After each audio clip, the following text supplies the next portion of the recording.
Howlin Wolf was a force of nature, a towering figure in the world of blues, both in stature and sound. With his raw, gravelly voice and electrifying stage presence, he transformed the genre, influencing generations of musicians. But behind the music was a man whose life was marked by struggle, passion, and an unrelenting drive to succeed. From his humble beginnings in Mississippi to his rise as one of the most legendary blues artists of all time, Howlin Wolf left an indelible mark on music history. Yet despite his success, his final years were plagued by health struggles and hardships. This is the story of Howlin Wolf's life, his groundbreaking career, and the tragic end that followed.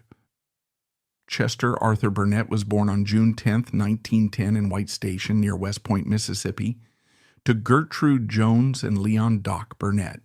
He later claimed that his father had Ethiopian heritage while his mother had Choctaw ancestry on her father's side.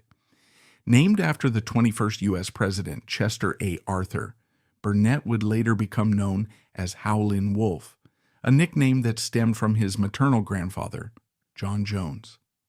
As a child, Burnett had a habit of squeezing his grandmother's chicks too hard, prompting his grandfather to warn him that wolves would come for him. Some accounts also suggest that he might have received the name from his musical idol Jimmie Rodgers, according to blues historian Paul Oliver. When Burnett was just a year old, his parents separated. His father, who had worked as a seasonal farm laborer in the Mississippi Delta, moved there permanently, while his mother took him to Monroe County. Burnett and Jones often sang together in the choir at Lifeboat Baptist Church near Gibson, Mississippi, and he would later credit his mother for his musical talent. However, their relationship was strained. One winter, for unknown reasons, Jones threw him out of the house. Years later, at the height of his success, he returned from Chicago to visit her in Mississippi. She refused the money he offered, reducing him to tears, insisting she could not accept earnings from what she considered the devil's music. After being expelled from his mother's home, Burnett went to live with his grand-uncle, Will Young, whose large household provided little comfort. He was treated harshly, worked tirelessly, and received no formal education. At 13, an incident with one of Young's hogs became a turning point in his life. After the animal caused him to ruin his dress clothes, Burnett killed it in anger. Young, furious, chased him on a mule and whipped him. Unable to endure the abuse any longer, Burnett ran away, walking an astonishing 85 miles, 137 kilometers, barefoot, to find his father. With Doc and his large family, he finally experienced the warmth of a happy home. During this time, he adopted the name John D. to distance himself from his past, a name some of his relatives would continue to call him throughout his life. Physically imposing even from a young age, Burnett stood 6 feet 3 inches, 191 centimeters, tall and weighed 275 pounds, 125 kilograms, earning him nicknames like Bigfoot Chester and Bull Cow. At 17, on January 15, 1928, Burnett saved enough money to buy his first guitar, a moment so significant that he reportedly remembered the date until the day he died. By 1930, he had a life-changing encounter with Charlie Patton, the most renowned blues musician in the Mississippi Delta at the time.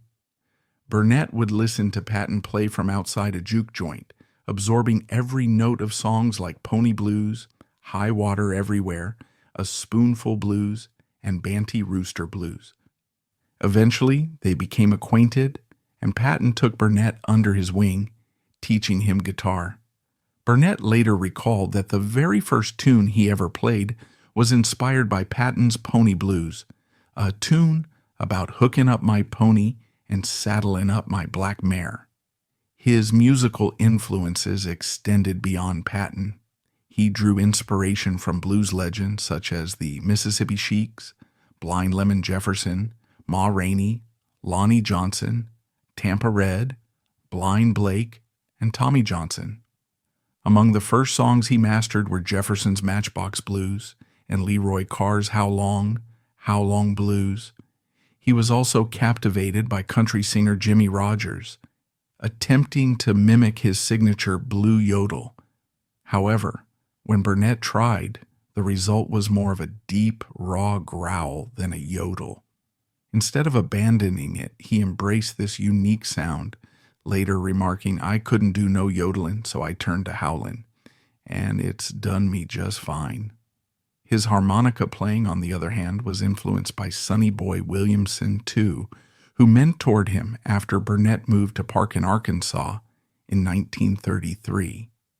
Throughout the 1930s, Burnett built his reputation as a performer across the South, playing both solo and alongside some of the era's most notable blues musicians, including Floyd Jones, Johnny Shines, Honey Boy Edwards, Sonny Boy Williamson II, Robert Johnson, Robert Lockwood Jr., Willie Brown. By the end of the decade, he had become a staple in Southern clubs, performing with a harmonica and an early electric guitar. Around this time, Burnett found himself in serious legal trouble in Hughes, Arkansas. While there, he attempted to defend a woman from her enraged boyfriend, leading to a violent altercation. The fight ended with Burnett killing the man using a hoe. What happened afterward remains unclear. Some accounts suggest that he fled the area, while others claim he served jail time. On April 9, 1941, Burnett was drafted into the U.S. Army and stationed at various bases across the country. Years later, he claimed that plantation workers in the Mississippi Delta had reported him to military authorities because he refused to work in the fields. He was assigned to the 9th Cavalry Regiment, one of the historic units known as the Buffalo Soldiers. His initial training took place at Pine Bluff, Arkansas, where he was subjected to long hours of menial labor. He was later transferred to Camp Blanding in Starkey, Florida, where he worked in kitchen patrol, preparing meals for enlisted soldiers during the day and playing his guitar in the assembly room at night. Eventually, he was sent to Fort Gordon in Georgia, where he often played guitar on the mess hall steps. It was here that a young James Brown, who frequently visited the base to earn money shining shoes and performing buck dances for soldiers, first heard him play. Later, Burnett was sent to a training camp in Tacoma, Washington, where he was assigned to decode communications. However, having never received formal education, he struggled with reading and spelling, which led to frequent beatings from his drill instructor. The stress and mistreatment took a toll on his health, causing dizzy spells, fainting, tremors, and increasing mental confusion. In 1941, he took part in the Louisiana Maneuvers, large-scale military exercises where one of the earliest known photographs of him was taken, showing him cleaning a horse's hoof. By 1943, his condition had worsened, and he was sent for evaluation at an Army mental hospital. Determined to be unfit for duty, he was honorably discharged on November 3, 1943.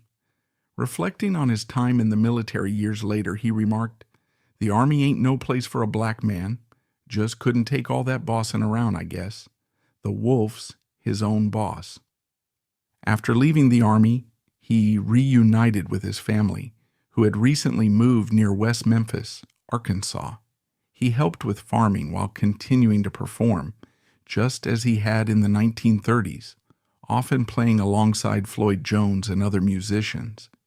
In 1948, he formed a band featuring guitarist Willie Johnson and Matt Guitar Murphy, harmonica player Junior Parker, a pianist remembered only as Destruction, and drummer Willie Steele.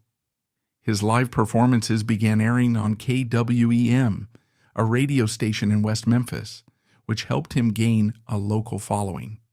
He also occasionally joined Sonny Boy Williamson II on KFFA in Helena, Arkansas.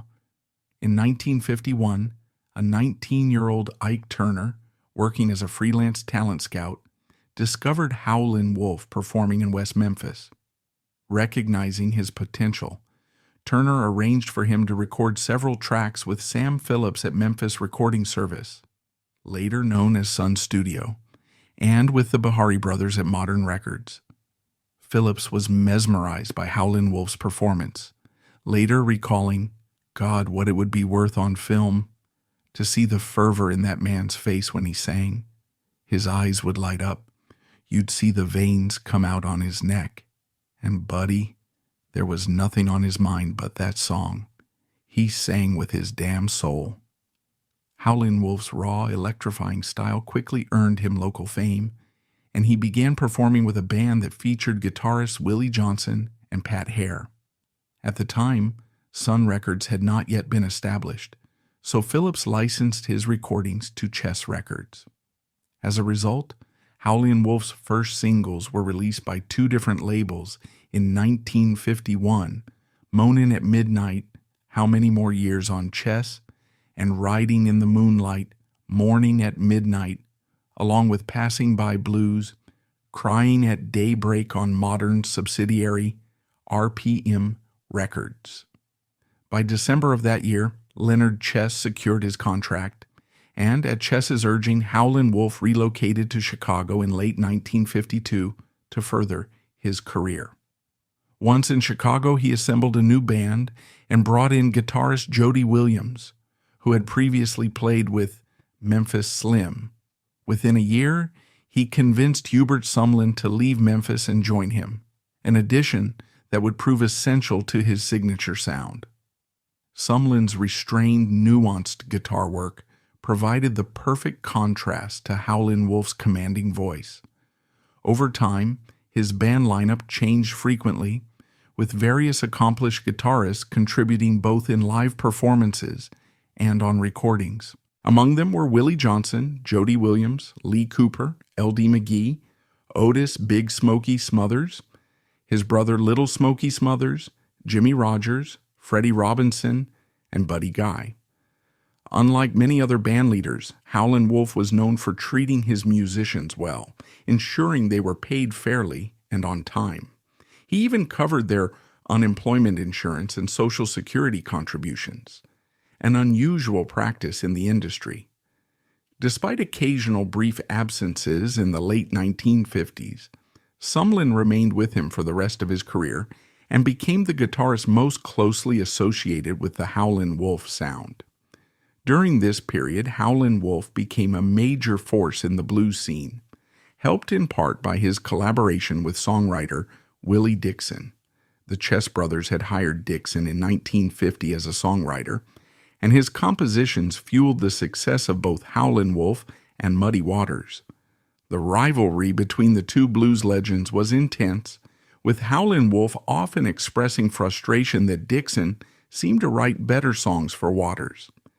Dixon, sensing this, cleverly introduced new material by pretending it had been intended for Muddy Waters, knowing that Howlin Wolf would then be more inclined to accept it. Throughout the 1950s, Howlin Wolf enjoyed significant chart success, with 5 of his songs, Moanin' at Midnight, How Many More Years, Who Will Be Next, Smokestack Lightning, and I Asked for Water, She Gave Me Gasoline, making it onto the Billboard National R&B charts. In 1959, Chess Records released his first LP, Moanin' in the Moonlight, a compilation of his previously released singles, which was the standard industry practice at the time. In the early 1960s, Howlin Wolf recorded some of his most iconic songs, despite receiving little to no radio airplay.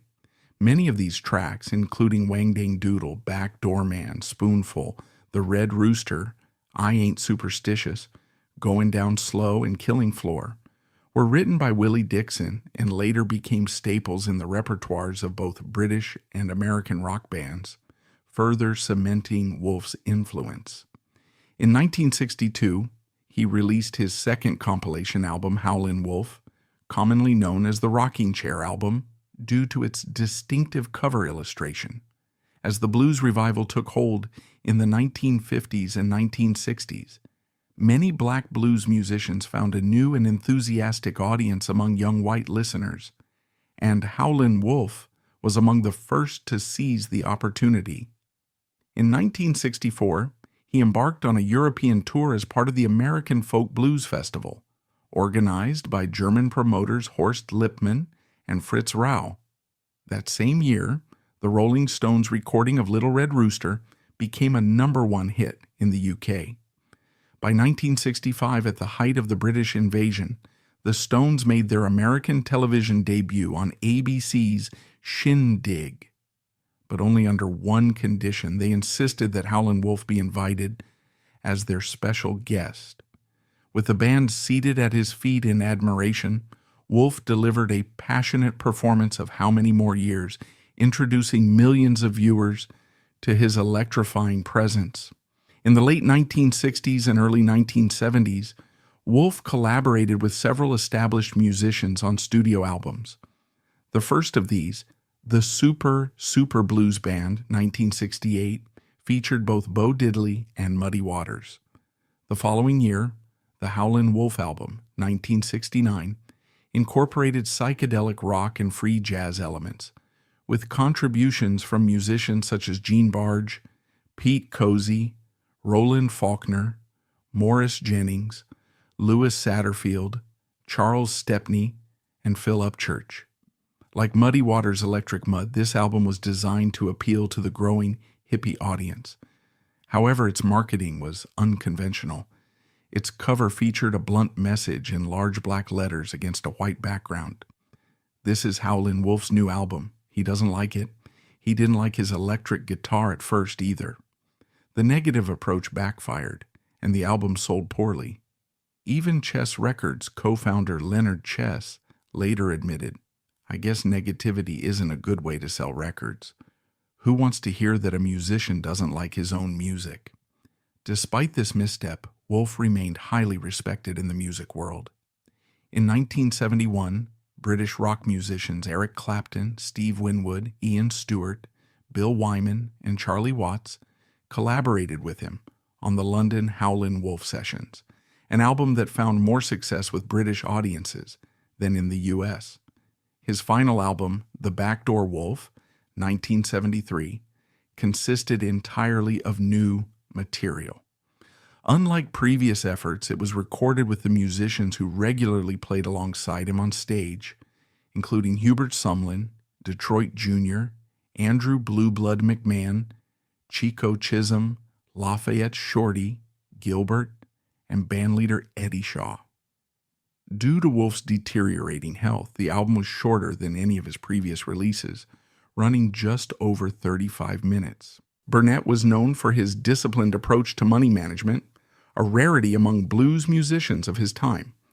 By the time he relocated to Chicago, he had already built a successful career in Memphis and proudly described himself as the onlyest one to drive himself up from the Delta in his own car, traveling along the blues highway with $4,000 in his pocket, a significant sum for a black bluesman in that era. Although he remained functionally illiterate well into his 40s, he later took the initiative to further his education. He earned a General Educational Development GED diploma and even pursued accounting and business courses to better handle his career and finances. His personal life took a turn when he met Lily Handley, 1925 to 2001, at one of his performances in a Chicago club. Unlike many in the blues world, Lily and her family were educated, urban, and not involved in the music scene. Despite their differences, Burnett was immediately drawn to her and pursued her persistently until he won her over. Those who knew them described their relationship as deeply loving and lasting until his passing.